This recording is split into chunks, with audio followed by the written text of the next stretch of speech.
Pro Group Management. Workers' comp that works for you. This is 7 at 7 from the Las Vegas Review-Journal. Good evening, I'm Jen Ah. Thanks for joining us on 7 at 7. In Top Stories, sponsored by Nevada Hand Silver Sky Assisted Living Community. Learn more at nevadahand.org. The coroner's office identified the woman fatally shot after confronting another woman about giving her kids a ride to school without her permission. Police say 32-year-old Jamie Nicole Chase went to confront 27-year-old Lahala Kawi Brewer at her home. Chase was then fatally shot in the head Friday morning. Witnesses told police Kawi Brewer pulled out a gun, while detectives say Kawi Brewer told a conflicting story. She's being held without bail on a murder charge. Over in Henderson, a woman's boyfriend, her brother, and father are all accused of killing a suspected robber after a robbery earlier this month at Vegas Valley Mart on North Boulder Highway. Police say when the suspected robber returned to the store Friday, the woman alerted the trio ID'd as Andre Harris, Stefan Epps, and Floyd Epps. They're accused of beating Richard Delgado to death. And the Review-Journal is asking a judge to stop authorities from accessing slain investigative reporter Jeff Garriman's cell and computers.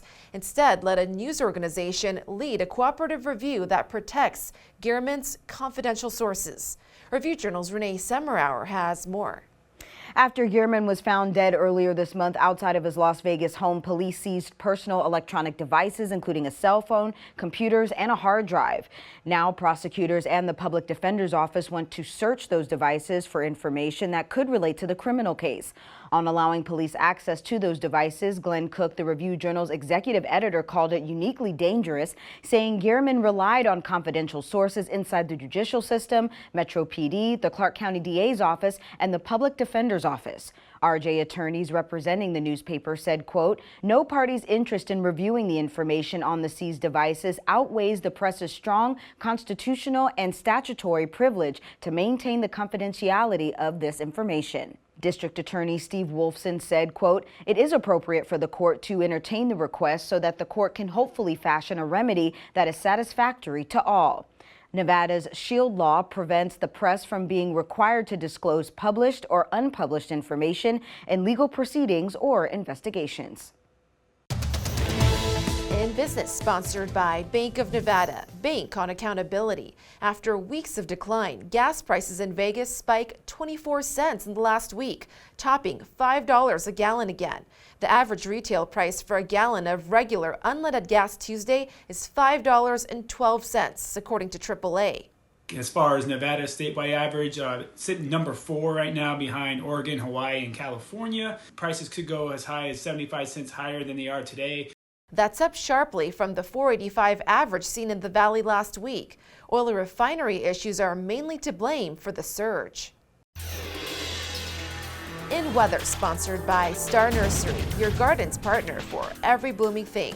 Expect a cloudy night in the 90s. Temps should drop to the 80s overnight, then 70s early morning with increased humidity.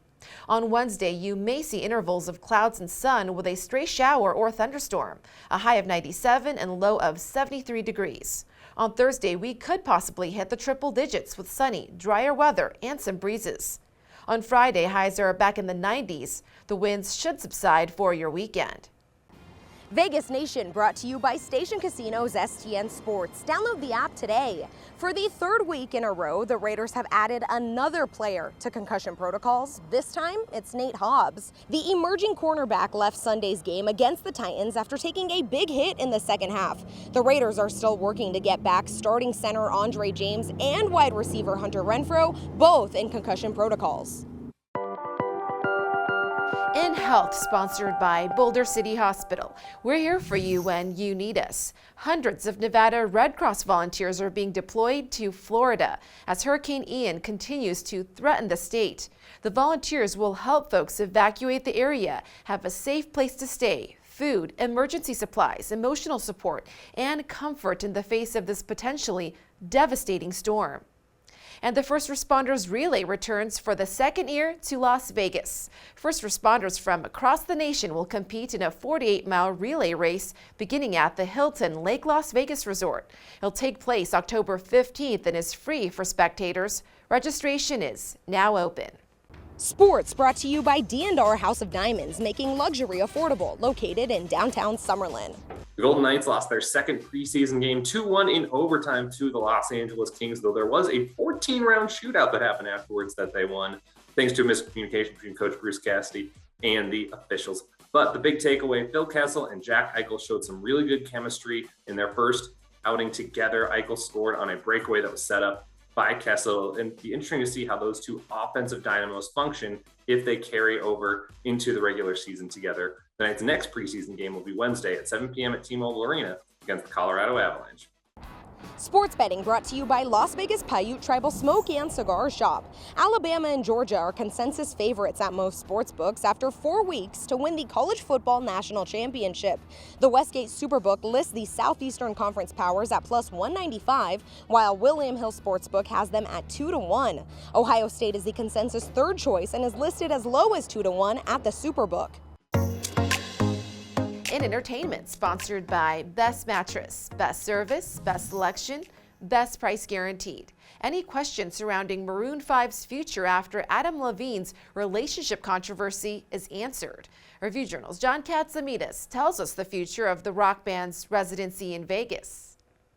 In the face of a controversy facing Adam Levine in his marriage, Maroon 5 has announced it will play 16 dates at Dolby Live at Park MGM next year, beginning March 23rd and carrying on into August. Levine, of course, has been involved in a scandal where he's alleged to have had an affair with an Instagram social media influencer. He's denied those allegations. The band will also be in Las Vegas on Saturday night at the Shaquille O'Neal Foundation's event at MGM Grand Garden. And 3 decades of no sleep? That's right, Insomniac Events is turning 30 next year and is hinting at some kind of unique experience at EDC 2023. The festival is returning to the Las Vegas Motor Speedway from May 19th to the 21st. Tickets go on sale Thursday at 10 a.m. Thank you for watching 7 at 7. If you have Amazon Fire TV, just search Review Journal to download our channel. Watch Las Vegas breaking news streaming live on your OTT device. We'll see you tomorrow for more 7 at 7. Review Journal Studio, sponsored by Adam Kuttner. Get the maximum settlement as quickly as possible. This 7 at 7 update, sponsored by Pro Group Management. You're watching 7 at 7 from the Las Vegas Review Journal.